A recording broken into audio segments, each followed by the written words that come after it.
What is up, guys and gals? It's me, Thomas Fan01 here, and today we are back at it again with another Transformer figure review. And today, we are going to be taking a look at something that I was very excited for. However, once I got it in hand, I was a little leery, but now that we've got it in the right configuration, I've got everything properly done, I actually do like this figure. Today we're going to be taking a look at the Transformers Studio Series, Transformers 1 Deluxe Class Airachnid.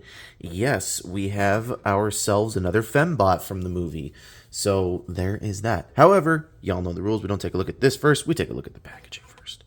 So, removing that off to the side here, let's take a quick looky-loo at the packaging here. And the packaging looks quite nice. We got a nice, beautiful image of Airachnid there in both her robot mode and in her hovercraft mode or her helicopter or whatever the heck it be. Someone tell me exactly what this is, because I genuinely have no idea what this is supposed to be. But anyways, you have that, and then you have here up here, and it says here on the back of the packaging, Airachnid is the surveillance officer for Sentinel Prime. Ooh, yeah, that's pretty cool. But anyways, on this side, you got Airachnid again, and on the bottom, words and stuff in multiple languages and everything of that nature. And then pretty much that's it. Oh, and on the top here, you got Transformers 1 Airachnid and Takara Tomy. So, removing said packaging off to the side, now let's bring the figure on in. And quite a figure this is to behold. Oh my goodness. I was a little skeptical when they first were going to release this figure, specifically because I wasn't sure how they were going to do it. Were they going to just retool the mold that they gave us for Transformers Prime? Were they going to make it an entirely brand new mold? And I'm grateful to say it is an entirely brand new mold. So, yeah. So sorry. Things don't look proper out down here because things did not line up unless I did them certain ways. So I will explain that when we get into robot mode. So, however, I will explain this too. These are weapons effects compatible. So if you'll give me just a moment here, I will show that to y'all. And just because here it is with the Ultra Magnus one. So here we'll just pop out a couple of these just so you are aware that every piece on this one is weapons effects compatible. That one's compatible. That one's compatible. That one's compatible. These two under here are also compatible. Everything up here is compatible. So if you were hoping to get yourself some of these effects compatibility parts on your figures, do not worry. This one is fully compatible. So just remove all of that. Place all of those into the bin off screen. Close said bin, and now we can get this character into the scale comparison. Then we shall transform it, and then we shall rank it and end the video. So, anyways, so first up on the scale comparison chopping block is, here she is with the previous Transformers 1 character we looked at. Here she is next to Transformers 1 Voyager Alpha Trion, or Studio Series Alpha Trion, excuse me.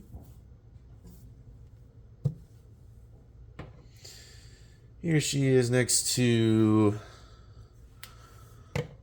another flyer, another frequent flyer. Here she is next to Hemsworth Prime. And here she is with Elita 1.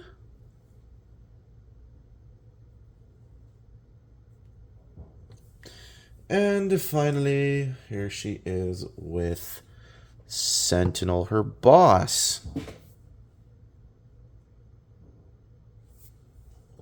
So, yeah. Alright, so now that we've done that, let's get this character into her robot mode. And it is a mess of a transformation if you don't know what you're doing. And trust me, I halfway know what I'm doing. So, let's just get into it.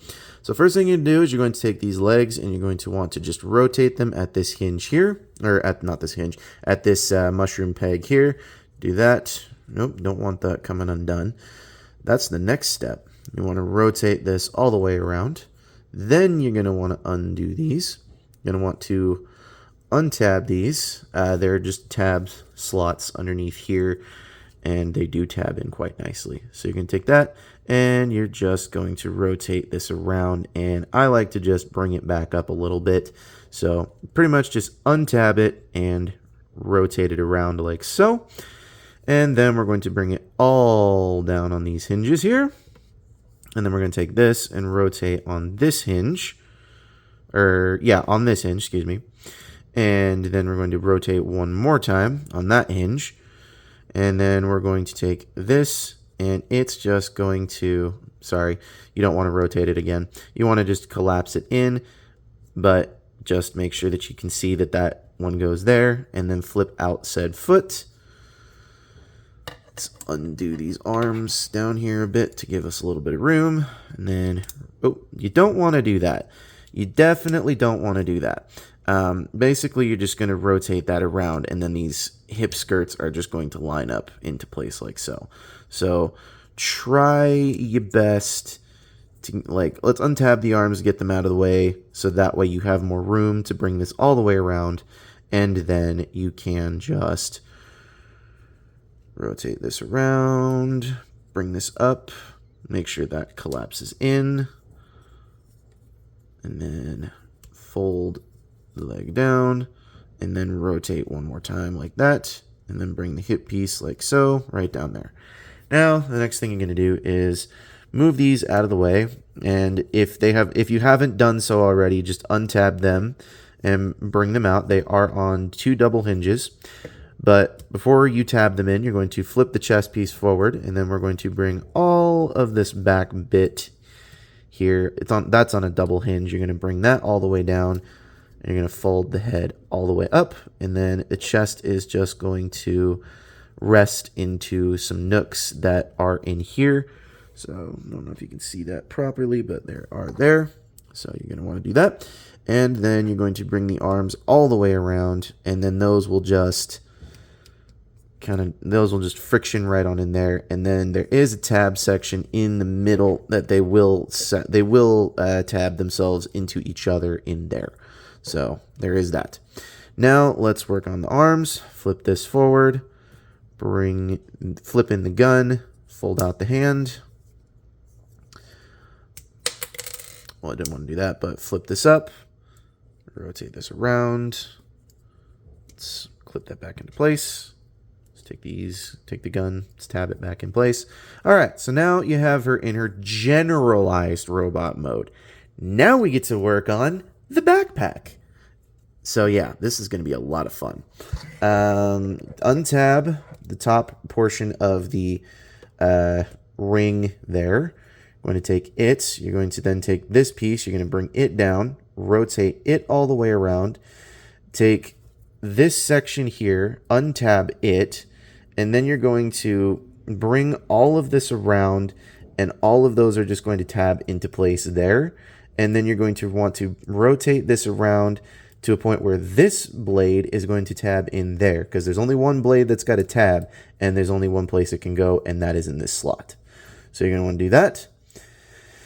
And then this is going to be a bit of a nightmare scenario to figure out. But take these ball joint pieces here, remove the shoulders if you need to, and rotate them all the way around so that the hinge joint is up towards the front here.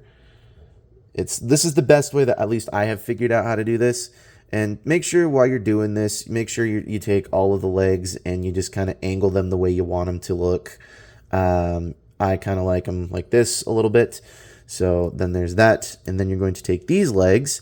And what I like to do with these ones is I like to make them a little bit more parallel with these legs, because she was technically a spider. So I'm going to make sure that that stays there as a spider, as the arachnid nerds, or whatever they're called. They will tell me in the comments below what that actually means, aside from the fact that it means 8 legs. And I do want to stress this. These legs are very, very, very, very fragile.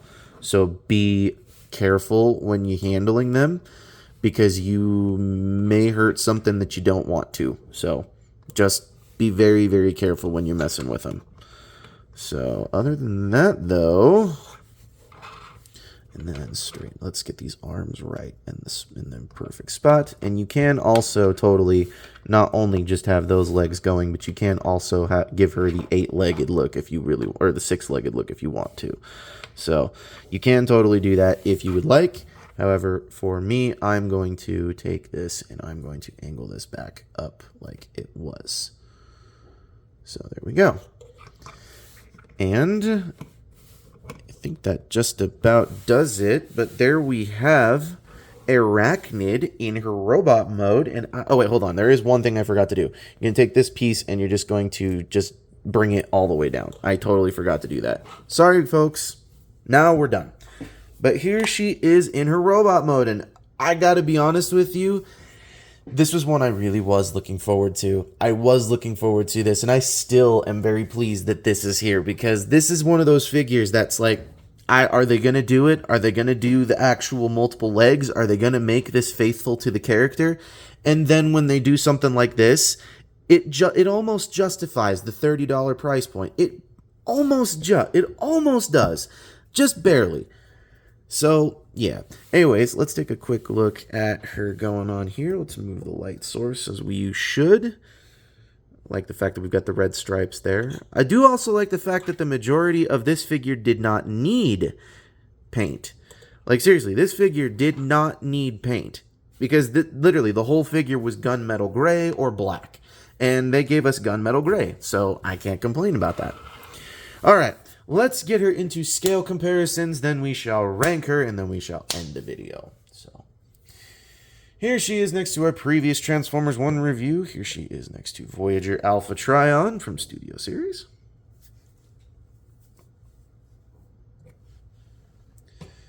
Here she is next to Business Class. Economy class, business class, economy class, business class. Here she is next to Elita 1.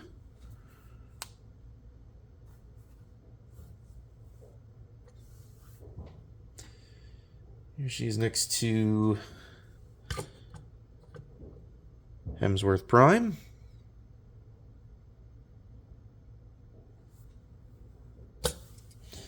And finally, here she is next to Sentinel. Now, this is where I really wish she would have been a Voyager, because then she would scale a little bit more properly with Sentinel, and then it wouldn't be such a really weird scale on the shelf. However, I can't complain because of how good this looks and how well they look together. So, I can't complain.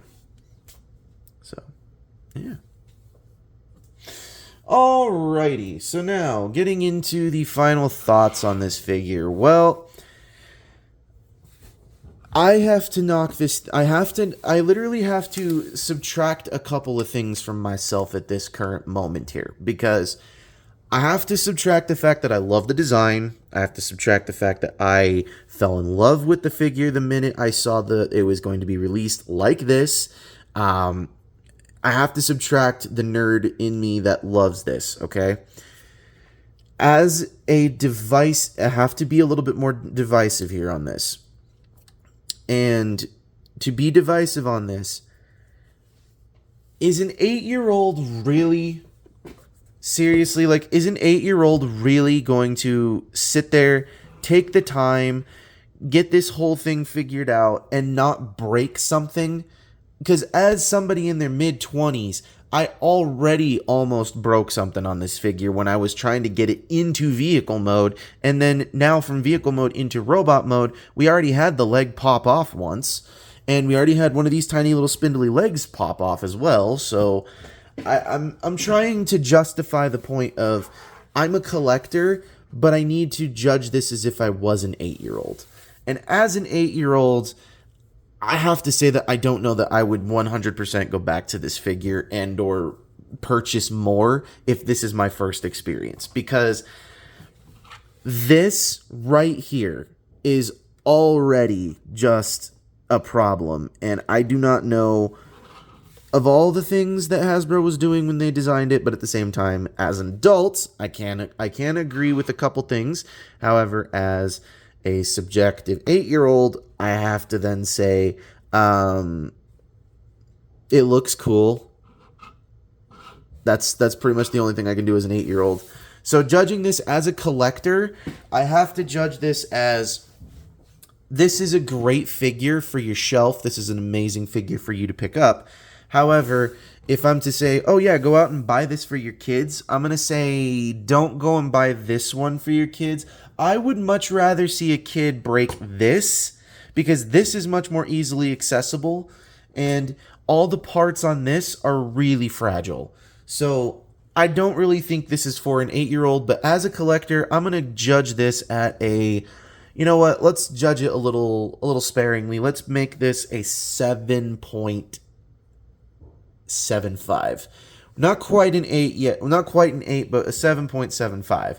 A 7.75 because the first point we're knocking down is immediately the transformation, because this should not be as ridiculously complex as it is. However, at the same time, where it earns that point is the complexity of the transformation. So I can't complain entirely too much on that. So all in all, 7.75. However, where that next point is getting knocked down is the fact that what 8-year-old is seriously going to sit here and learn all of this? Like, I can't think of an 8-year-old, at least from my age, like from my time period. I don't know and in this current time period, I don't know an 8-year-old that's going to sit down and actually pay attention to that. So there is that. And the 0.25 of a percentage of a point is the fact that these are just so fragile. Just so fragile. Like, I really feel like if I blew on them wrong, they'd break off again. So, yeah, there is that. But anyways, that is the review for the Transformers Studios series Transformers 1 Deluxe Class Airachnid. And this is Thomas Fan01 saying, do not forget to check out the main channel, and do not forget to check out the description below, where you can go and check out said main channel, and where you can also check out all of the other Transformers playlists that I've got going on, where I will leave a link to the playlist where we've got all the other Transformers 1 figures that we've done, and I will leave that as a link in the description, just for you guys. And do not forget to check out Riveted Railfan, Riveted Reviews, Alexander Rothschild, Jordy's Rail Videos, Patrick's Voice Rail, iStar552, Bravely GG, Lemon Lime Studios, Kitten Cat 999, Zaga the Animator, or Zaga and Oreo, Corey Tucker from Facebook, Truster Tube, Lil Winter Night, and what the hey, we'll throw him out there as well, Sentinel Edits. So don't forget to go check all of them out. And do not forget to, as I stated previously, go check out the main channel. As I stated, we will be leaving a link in the description below, so you can go do that.